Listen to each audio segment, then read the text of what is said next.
life insurance is not in line with Sharia. Okay, sometimes. All insurance are not in line with Sharia laws. Okay. Because insurance is what is regarded as bay'ul gharar. It's selling you something unknown for a price unknown, at a time unknown, at a delivery unknown. والرسول عليه الصلاة والسلام نهى عن بيع السمك في الماء والثمر على الشجر. لا لا، عجل ببطن امه دي بيتباع.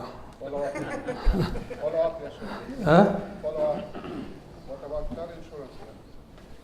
Listen, he's asking about the Islamic rule regarding life insurance. I expanded it to cover the issue of insurance altogether.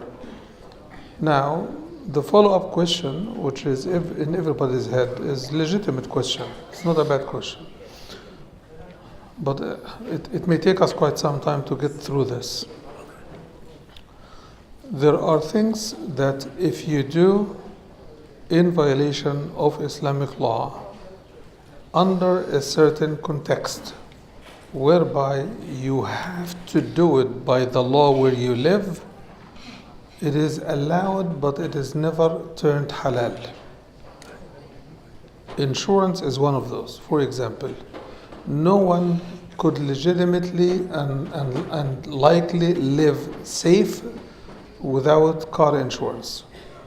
Yes, you may pay $500 to avoid it, but you will pay above the $500 avoidance fee more than what you could imagine if you hit somebody or somebody hit you. Okay? So the law forces everybody to get insurance for two reasons. One, they want to make taxes on everybody. So you pay taxes, and they take taxes from the company, they take taxes from the shareholders, and so on and so forth. So there is a government purpose for insurance.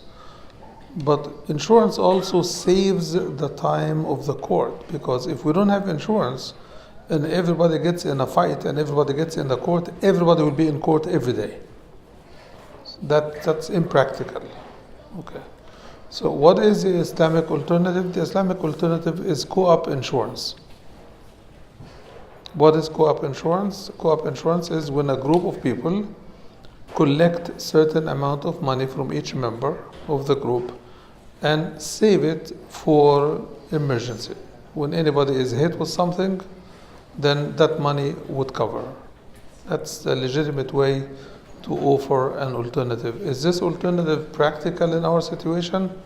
If the law would allow it, I believe many people would have done it, because the commercial insurance is so expensive, like everything else, because there are always investors and shareholders who are like sharks, and they want to be like whales, but with the teeth of sharks.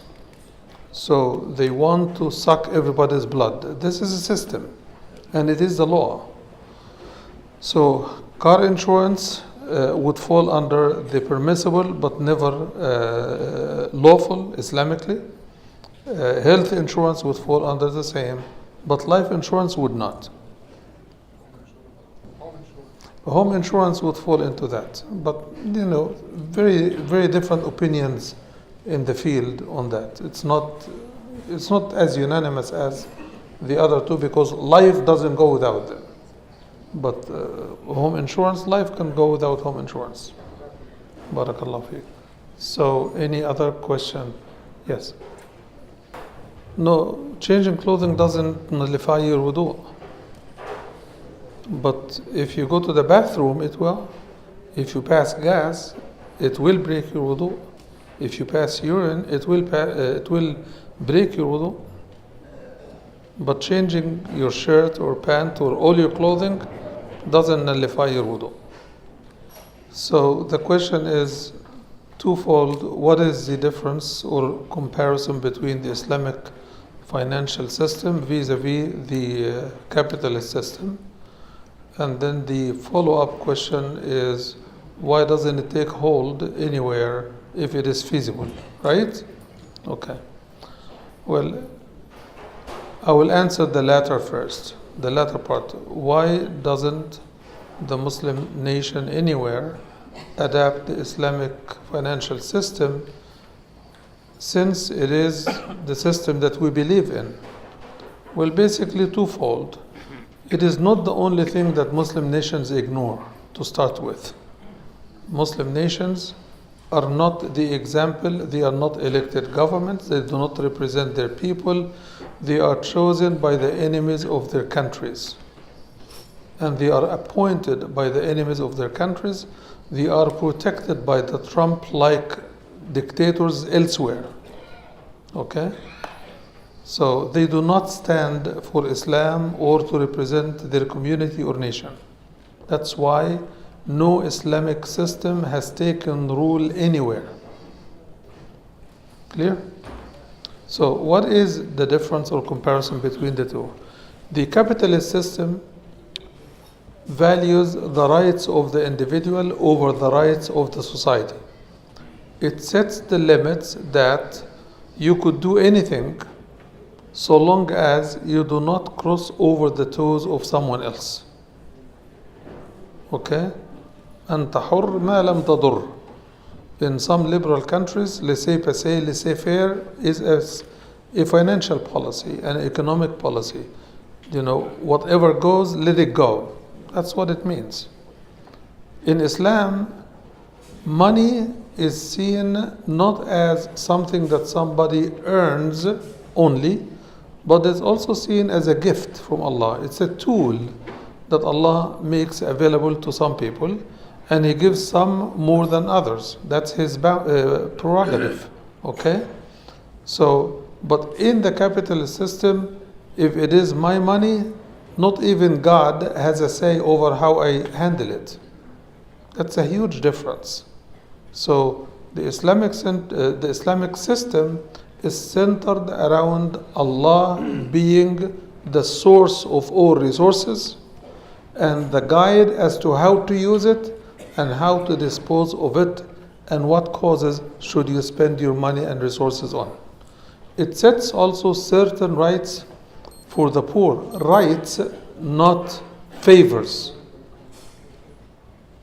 If it is right, you must do it. Like we were talking about zakah several days in the past, and some brothers were asking about, give you my zakah to my father, my mother, my sister, my this, as if we are dealing with taxes and we want a shelter.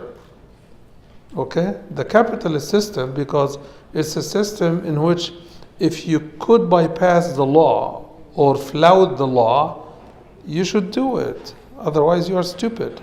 That's what Trump made his billions on. He said, yeah, but I did it all by the law. And he did it by the law because any law that is made by humans is bound to have flaws and loopholes, sometimes bigger than the black hole in the space. Okay? So these are some of the highlights between the Islamic financial system and the capitalist system. The centerpiece of the capitalist system is the capital. Next to it is the capitalist.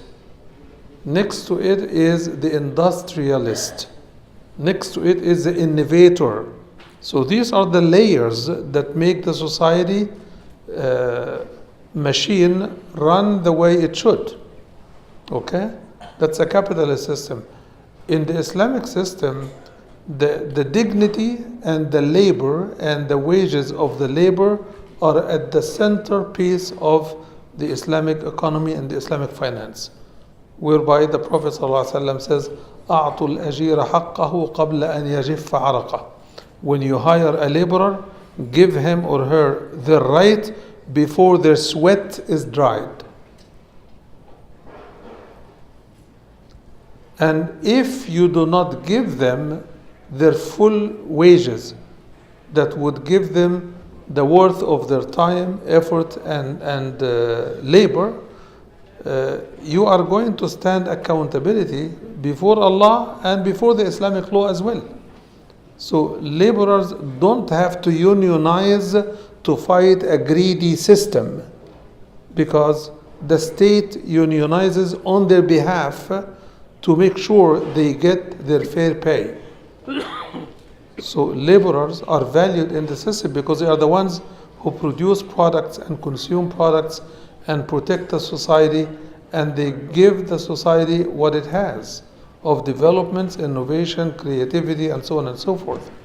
So it's completely a different system. Even though the title may not show you all of this, I cannot even capture it in few minutes. It's very difficult. Of course, we all know things that I would not comment on, that there is no riba in the Islamic system, because if you look even at the capitalist system, one observation that I have been noticing over the years is the fact that whenever the inflation goes high, what do the Feds do? They lower the interest rate, right? Why? Because they know that the closer to zero the interest is, the better of the economy. You can review all the statistical records of the Feds raising the interest rate and lowering the interest rate. So it's like controlling the faucet from the main, right? So they allow the economy to run, and then when there is inflation, they shut the faucet a little bit. Until one point in 2008 and 9, they almost brought everything to zero, because inflation was so crippling to the entire financial market system.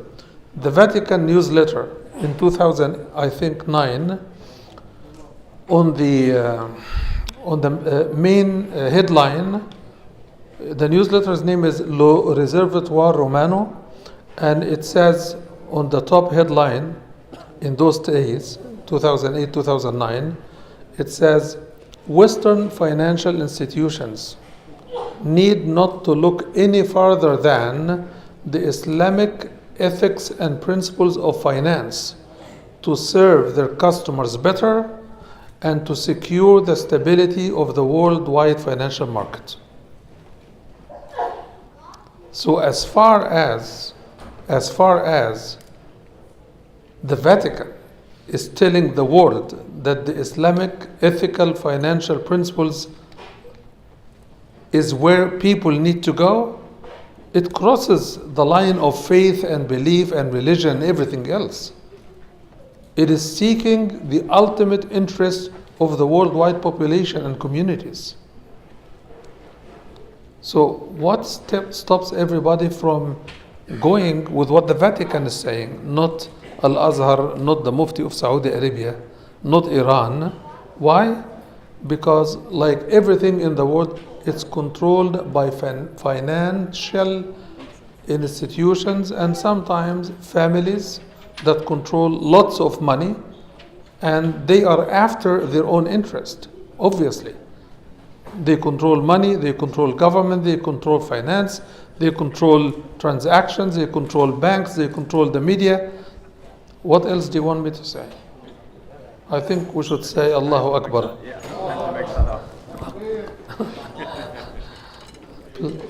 جزاكم الله خير. سبحانك اللهم وبحمدك، نشهد أن لا إله إلا أنت، نستغفرك ونتوب إليك.